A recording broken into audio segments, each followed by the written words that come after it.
In this video, I show you how to create a time-lapse sequence from scratch using your digital SLR camera and Photoshop.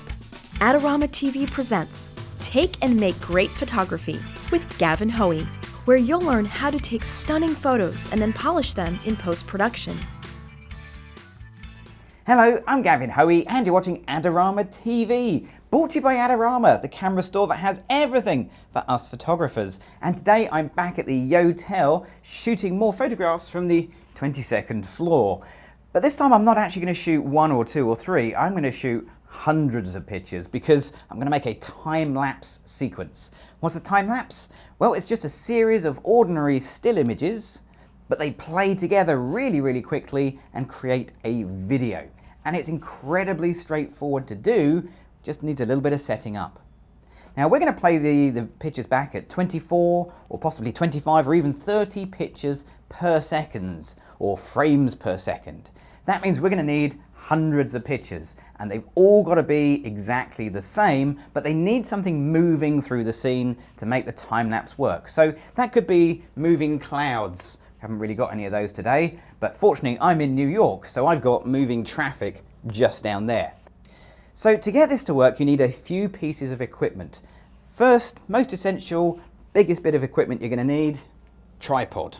Okay, so the tripod is vital because during the time-lapse sequence, your camera must not move at all. And this could go on for, well, this is going to go on about 20 minutes, but it could go on for hours. Some time lapses go on for days or even longer. And during that time, the camera has to be rock solid steady. So that's why we're using our tripod today. Next, you're going to need a camera, and you can do this with lots of different cameras. I'm going to use my Canon 60D, but if you've got a camera, have a look in the menu. Somewhere hidden in the menu might be something called an intervalometer, or maybe just time-lapse. If so, great, you're sorted. I don't have one of those. In the Canon, you don't get one of those. But what I do have is this little I/O shutter cable that connects my camera to my smartphone. Now this cable is really useful. It doesn't just do time-lapse, there's a whole bunch of things that it can do. But for today, we're going to just use the time-lapse function. And it's going to make my life so much easier. Now I know I want my shots to happen 5 seconds apart. That's about enough time to see some movement in the New York traffic. Bearing in mind it's rush hour, it's not really moving that fast at the moment. So 5 seconds means that over a minute I'll take 12 pictures. Over 2 minutes I'll take 24 pictures. And if I play my time-lapse back at 24 pictures per second, 2 minutes of the real world is compressed to 1 second of video. And that should give just about the right movement for this scene. And it's a great, easy place to start if you're new to time-lapse. Now, if you are new to time-lapse and you want to take this even further, do go and check out the time-lapse videos on the Adorama Learning Center. Rich Harrington did a great series of really in-depth information, and it's well worth a look. So let's talk about camera settings. I want to be in manual for as much of this shoot as I possibly can. So we'll start with the obvious stuff. The obvious stuff means that I can switch from aperture priority mode into manual mode, and that means I can take full control of the shots. Now the shutter speed I'm going to use is probably the most important bit of this, because I want a shutter speed which blurs the movement. Okay, so it doesn't blur everything, I just want the things that are moving to be very slightly blurry. Not so blurry that you can't see them, but just a little bit of blur in the movement. So I'm going to go with a shutter speed that's fairly low down, and then all I need to do is choose an aperture that matches and an ISO that balances everything up. And once I've done that, I'm kind of good to go with the settings because every picture will have exactly the same exposure. Now obviously, if you're shooting a scene where the lighting is changing, you're going to need a more dynamic approach to setting your camera up. That's a bit more advanced. For this tutorial, I'm shooting a scene where the lighting is going to be exactly the same for the next 20 minutes, half an hour or so.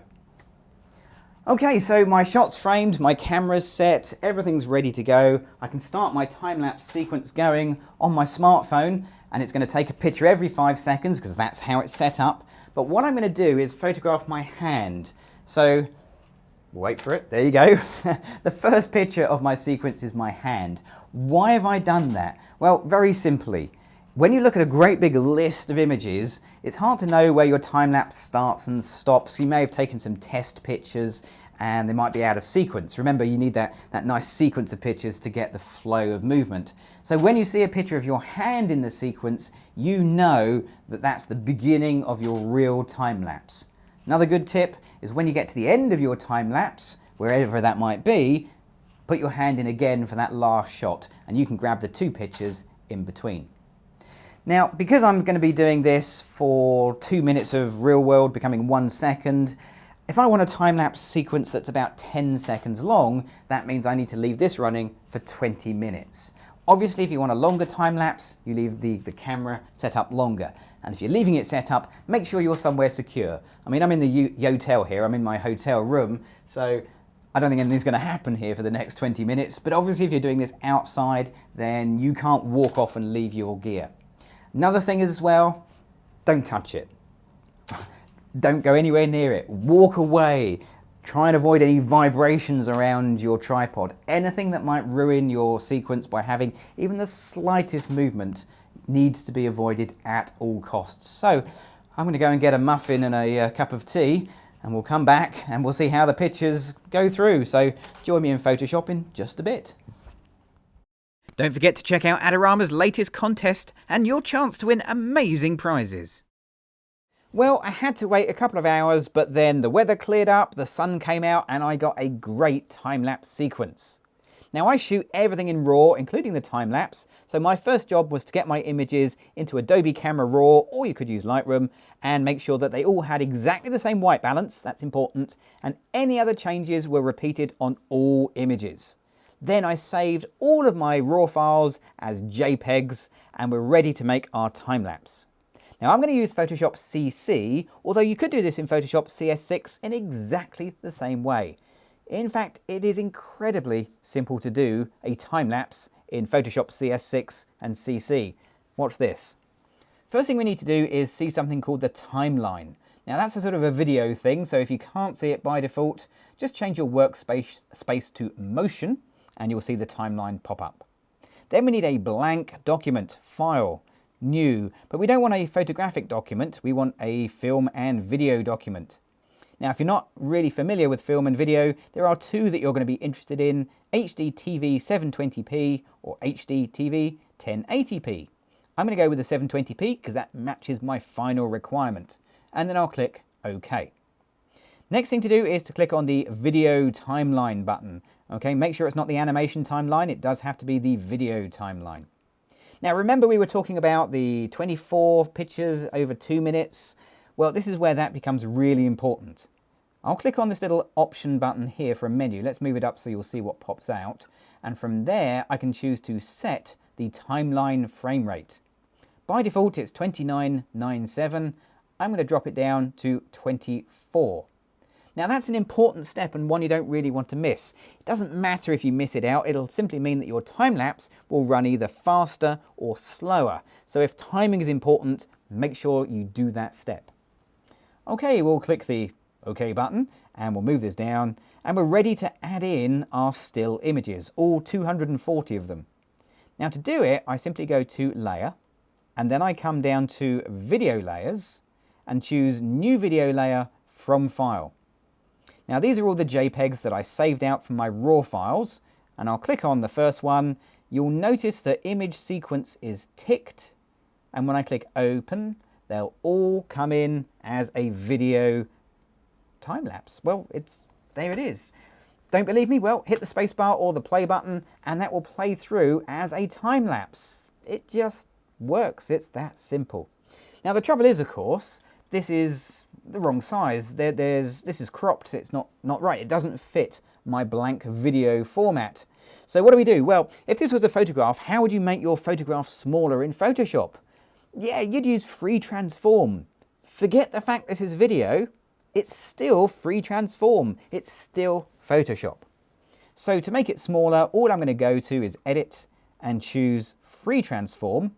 A box will pop up saying this needs to be a smart object. Okay, no problem, convert. And there it is, there's my handles that shrink it in and it'll fit beautifully in there. There we go. Click on the tick. Oh, we can even go a little bit tighter. That's perfect.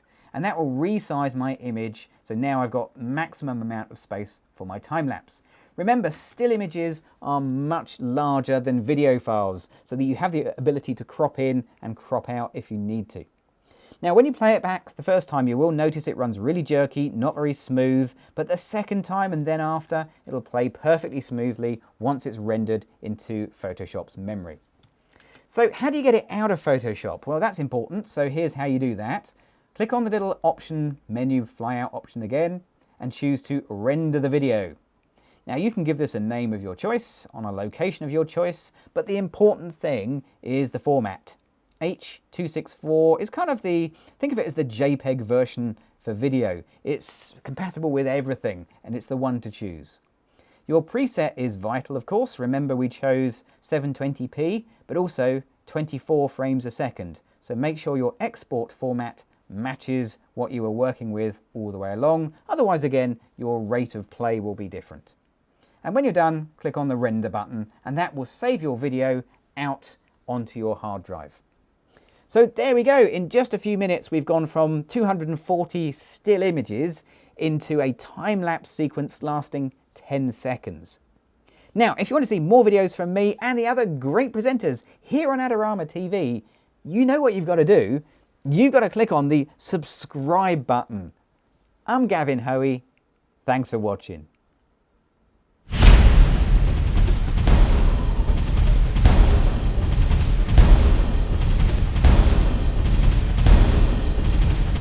Great looking prints at low cost? Be sure to visit our easy to use online printing service.